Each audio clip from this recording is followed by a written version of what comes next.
Because Uber cannot organically grow its stock price, they engage in these type of tactics, stock buybacks. They're good at that.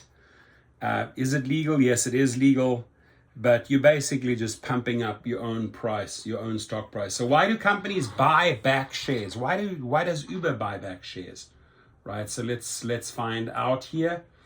Stock buyback occurs when the issuing company pays shareholders the market value per share and reabsorbs that portion of its ownership that was previously distributed among public and private investors.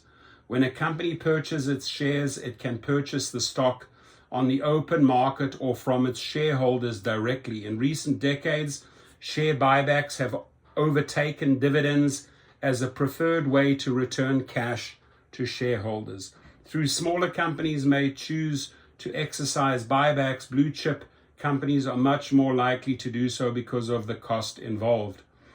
Reasons for stock buybacks: because companies raise equity capital through the sale of common and preferred shares, it may seem counterintuitive that a business might choose to give that money back. However, there are several reasons why it may be beneficial for a company to repurchase its shares, including reducing the cost of capital, ownership consolidation, preserving stock prices, undervaluation, and boosting its key financial ratios. There it is, right?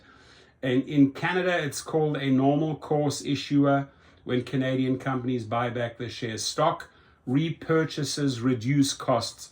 Each share of common stock represents a small stake in the ownership of the issuing company, including the right to vote on the company policy and financial decisions. If a business has a managing owner and 1 million shareholders, it actually has 1,000,001 owners. Companies issue shares to raise equity capital to fund expansion, but if there are no potential growth opportunities, holding on to all that unused equity funding means sharing ownership for no good reason.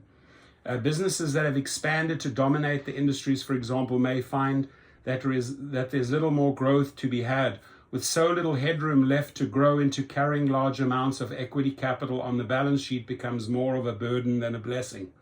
Many shareholders demand returns on their investments in the form of dividends, which is a cost of equity. So the business is essentially paying for the privilege of accessing funds it isn't using. Therefore, buying back some or all of the outstanding shares can be a simple way to pay off investors and reduce the overall cost of capital. For this reason, Walt Disney reduced its number of outstanding shares in the market by buying back 73.8 million shares, collectively valued at $7.5 billion in 2016. Stock buybacks consolidate ownership.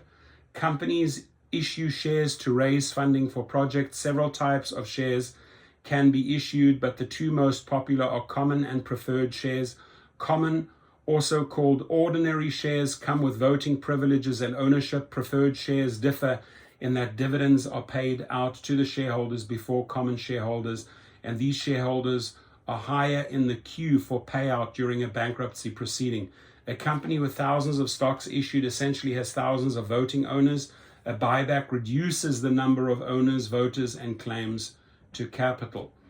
Stock buybacks preserve the stock price, right? Stock buybacks, this is what Uber is good at, preserve the stock price. Shareholders usually want a steady stream of increasing dividends from the company, and one of the goals of company executives like Daryl Khosrowshahi is to maximize shareholder wealth. However, company executives must balance appeasing shareholders with staying nimble if the economy dips into a recession. Why do some favor buybacks over dividends? If the economy slows or falls into recession, a company might be forced to cut its dividends to preserve cash. The result would undoubtedly lead to a sell-off of the stock. However, if the bank decided to buy back fewer shares, achieving the same preservation of capital as a dividend cut, the stock price would likely take less of a hit.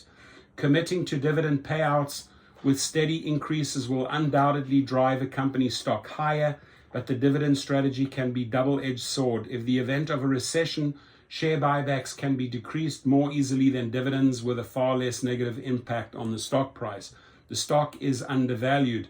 Another major motive for businesses to do buybacks is that they genuinely feel as if their shares are undervalued.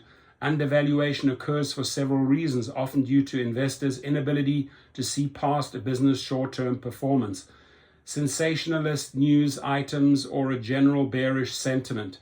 For example, a wave of stock buybacks swept the United States in 2010 and 2011 when the economy was recovering from the Great Recession.